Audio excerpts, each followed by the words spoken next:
Bom dia, meu nome é Axa Moreira Ribeiro, sou professora de Sociologia e hoje nós vamos falar sobre a teoria crítica da Escola de Frankfurt.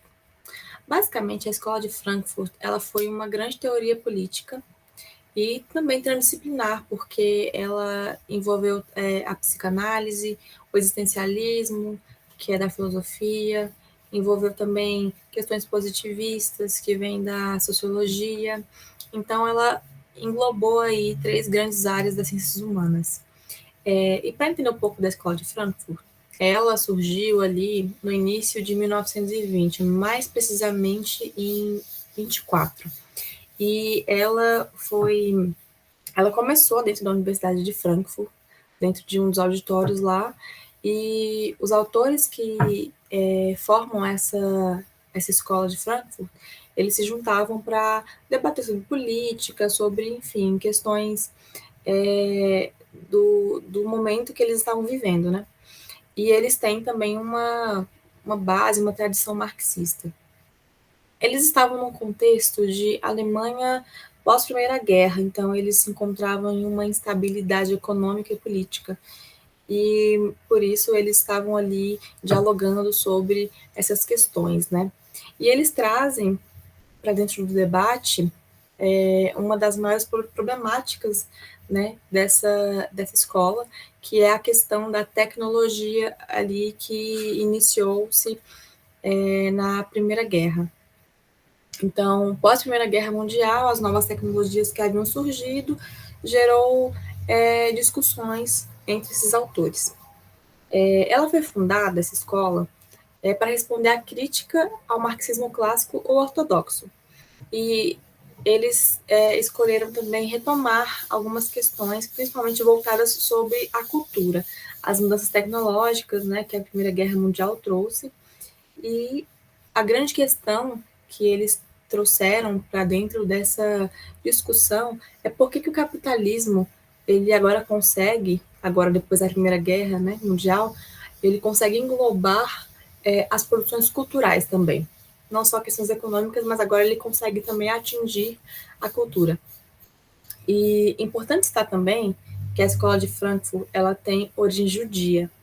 Então, eles sofreram perseguições, né, por conta do nazismo, afinal eles estavam na Alemanha, e eles tiveram que transferir a sede deles, né, para a Inglaterra, e logo depois também para os Estados Unidos, por conta dessa perseguição nazista.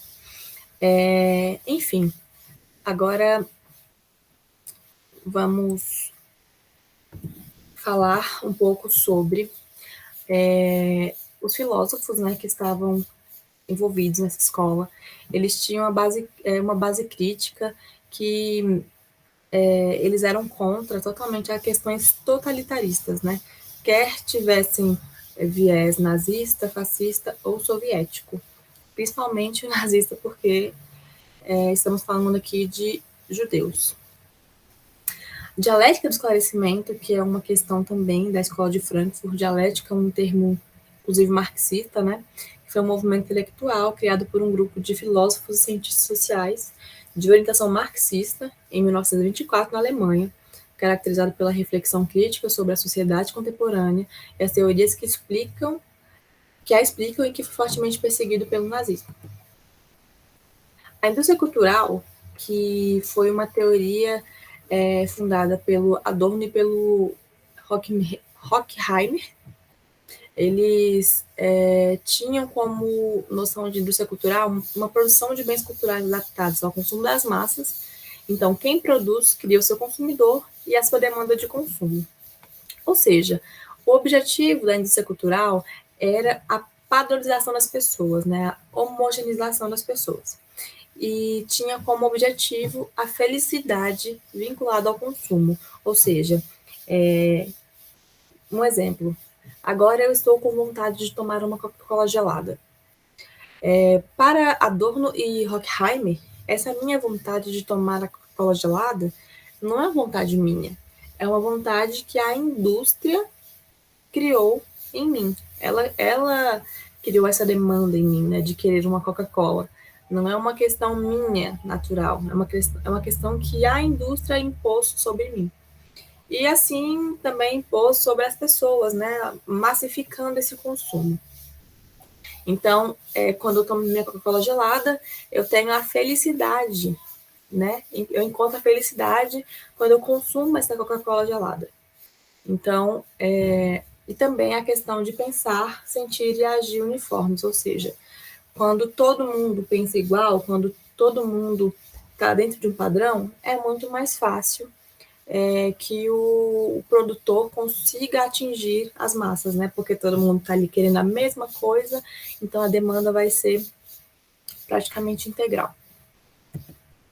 E para contrapor essa ideia vem Walter Benjamin com a contra-hegemonia. Ele acredita que existe sim pessoas que têm senso crítico em relação à indústria cultural, conseguem sair dessa bolha de padronização, né? Então, alguém que tem discernimento sobre o que está acontecendo, sobre a massificação. E para ele não existe a manipulação integral. Então, há indivíduos que criticam, sim, como o que se faz na televisão, no cinema e nas áreas culturais, né? E outros procuram criar veículos alternativos de comunicação, ou seja, ele acredita que tem como escapar, sim, dessa massificação, que tem como você não agir somente de forma passiva, mas criticar o que está sendo visto, falado, consumido dentro da indústria cultural.